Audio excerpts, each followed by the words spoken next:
मामला है क्योंकि आप विश्वविद्यालय के अच्छे नेताओं में शुमार हैं, क्या कुछ कहना चाहिए? देखिए, सर्वप्रथम आप सभी लोगों का यहाँ धन्यवाद। और आज हम प्रेस क्लब आए हैं, एक बहुत ज़रूरी मुद्दा है जिस पे बात करनी है।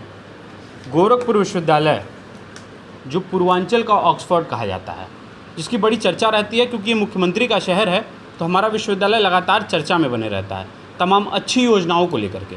लेकिन उन अच्छी योजनाओं के पीछे जो काम हो रहा है उस पर भी हम आपका ध्यान आकर्षित कराना चाहते हैं।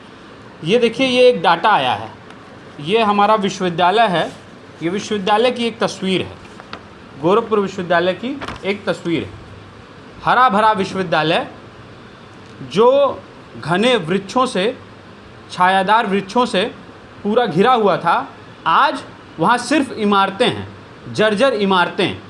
वो इमारतें, नई इमारतों को बनवाने के लिए विश्वविद्यालय के पेड़ों को काटा जा रहा है, ऐसा कागज़ों में है, लेकिन हकीकत कुछ और है। हकीकत बयान करते हैं ये आंकड़े, जो आंकड़े बताते हैं कि विश्वविद्यालय में 1192 वृक्षों का कटान हुआ है। और जो कटान, जिस संस्था को ये काम मिला है, वो संस्था गोरखपुर की नहीं है, आसपास के ज़िलों की भी नहीं है, पीलीभीत की है। सिर्फ इसलिए उतनी दूर की संस्था को काम मिला है। विकास अग्रवाल पुत्र Vinod Kumar Agarwal, partner rice industries, Khalsa Dharamkata, Puranpur road, Pilibhit, उनको काम सिर्फ इसलिए मिला है कि कानों कान खबर ना हो, न गोरखपुर वासियों को खबर हो, न मुख्यमंत्री को खबर हो, न छात्रों को खबर हो। और सोचने वाली बात यह है कि कटान हुआ कब है? रात में पेड़ों को काटा जा रहा है। और जब से ये सूचना है, अभी भी लगातार पेड़ों को काटा जा रहा है। हीरापुरी कॉलोनी में कल रात को पेड़ काटे गए हैं, जब पूरा विश्वविद्यालय, हर एक छात्र और छात्र नेता आवाज़ उठा रहा है कि पेड़ों की कटाई क्यों हो रही। उसके बाद ये हाल है विश्वविद्यालय का। और कितने में ये पूरा टेंडर हुआ है और कितने का काम है? ये 1,48,00,000 रुपए का काम है। विश्वविद्यालय की कुलपति महोदया बताएं, उनसे ये सीधा सवाल है कि विश्वविद्यालय के पेड़ क्यों काटे जा रहे हैं, क्या कारण है? विश्वविद्यालय की कुलपति की तरफ से एक जवाब आया है, या उनसे जुड़े हुए लोगों की तरफ से एक जवाब आया है कि उन पेड़ों को काटा जा रहा है जो जर्जर हालत में है। मैं पूछना चाहता हूं बड़ी जिम्मेदारी के साथ कि आज तक कोई हादसा पेड़ों से नहीं हुआ। मैं तस्वीरें हम लोगों के पास, और साक्षात आप चलेंगे तो मैं दिखाऊंगा आपको वहाँ कि कोई भी ऐसा पेड़, हरे भरे पेड़ों को काटा गया। ये देखिए, क्योंकि हालात देखिए, इन पेड़ों को जानबूझ करके काटा जा रहा है। क्यों काटा जा रहा है उसका जवाब हमारे पास है, कुलपति नहीं दे पाएंगे, हम बताते हैं क्यों काटा जा रहा है। क्योंकि कुलपति का जाने का समय आ गया है, कार्यकाल समाप्त होने को है। और जब कार्यकाल समाप्त होता दिख रहा है कुलपति को, तो वो पैसा बटोरने का काम कर रही हैं कि किस प्रकार से, कहाँ से वो पैसा कितना बटोर लिया जाए, ज़्यादा से ज़्यादा धन अर्जित करके यहाँ से वो निकलना चाहती हैं।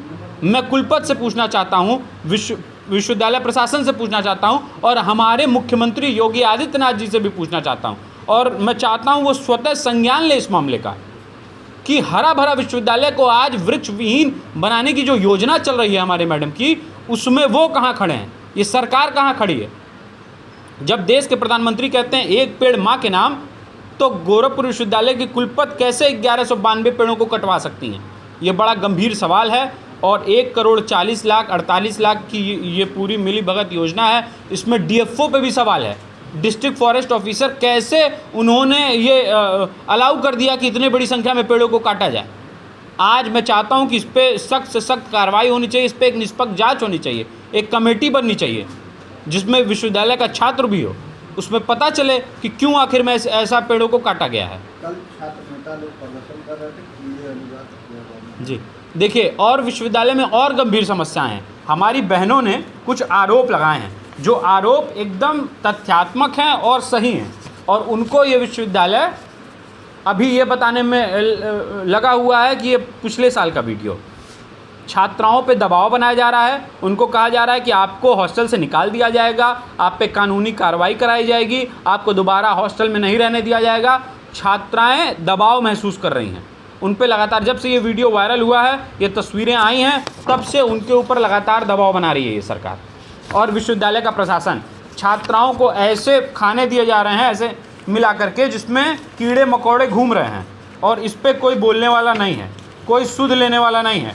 जो सवाल कर रहा है उसको बता दिया जा रहा है कि ये पिछले साल का वीडियो है, झूठा मनगढ़ंत आरोप लगाए जा रहे हैं। मतलब विश्वविद्यालय की कुलपति सरेआम हिटलर शाही कर रही हैं। किसी भी छात्र नेता की आवाज़ नहीं सुनी जा रही है, आम छात्रों की आवाज़ नहीं सुनी जा रही है। आखिर में ये विश्वविद्यालय हमारा है, कुलपति का विश्वविद्यालय नहीं है। आज उनका कार्यकाल समाप्त हो जाएगा, वो दूसरे विश्वविद्यालय चली जाएंगी, किसी कॉलेज में जाएंगी, यूनिवर्सिटी में पढ़ाएंगी। हम यहीं के छात्र हैं, हमारी पहचान विश्वविद्यालय से। अगर हमारे विश्वविद्यालय के पेड़ों को काट दिया जाएगा तो आने वाला भविष्य खतरे में हो जाएगा। जो हम लोगों की रणनीति देखिए, हमारे पास तथ्य हैं, हमारे पास कागज़ हैं। आने वाले समय में हम इन कागज़ को लेकर के राज्यपाल महोदया तक जाएंगे, देश के राष्ट्रपति को ये पत्र भेजेंगे, प्रधानमंत्री को पत्र भेजेंगे, मुख्यमंत्री से मिलने का प्रयास करेंगे, उनको भी ये पत्र भेजेंगे। और हम चाहते हैं कुलपति महोदया के ऊपर सख्त से सख्त कार्रवाई हो अगर उनकी संलिप्तता इस मामले में संगीन पाई जाए तो, और निष्पक्ष जांच की मांग करते हैं। और स्वयं कुलपति महोदया को भी आगे आना चाहिए और इसकी निष्पक्ष जांच करवानी चाहिए। अगर वो शक के घेरे में हैं तो उनको जांच से भागना नहीं चाहिए। वो कैमरा देख करके भाग जाती हैं, फ़ोन करने पे फ़ोन नहीं उठाती हैं, बात नहीं करती हैं, मैसेज का जवाब नहीं देती है। विश्वविद्यालय की कुलपति आम छात्रों के लिए होती हैं, न कि सिर्फ पार्टियों के कार्यक्रमों में घूमने के लिए। आपने अभी हाल ही में देखा होगा, नारी वंदन कार्यक्रम के नाम पे वो भाजपा के कार्यालयों में घूम रही हैं, भाजपा के कार्यक्रमों में उनकी तस्वीरें वायरल हो रही हैं। आखिर में विश्वविद्यालय की कुलपति निष्पक्ष होनी चाहिए, किसी पार्टी की नहीं होनी चाहिए। आम छात्रों का प्रतिनिधित्व कर रही हैं आप, और आप एक पार्टी विशेष के लिए घूम रही हैं। इस गंभीर आरोप है कुलपति के ऊपर, और उसका जवाब कुलपति के पास नहीं है। ये तमाम आरोप हैं। और जर्जर और जो इमारतें हैं विश्वविद्यालय की, उनकी आप स्थिति देखेंगे तो जर्जर हो चुकी हैं। परीक्षाओं के बीच में छज्जा गिर जाता है, वहाँ के सीट बैठने लायक नहीं है, उस पर कोई काम नहीं हो रहा है। लगातार नए नए टेंडर निकाल करके उसमें धन उगाही की जा रही है। टेंडर जो भर रहा है उससे पैसे की मांग की जा रही है। तमाम ये सिर्फ हवाई बातें कर रही हैं और पैसा कमाने का काम कर रही हैं, और हम इसके सख्त खिलाफ हैं। आपने इन विषयों को लेकर मैम से बात करने की कोशिश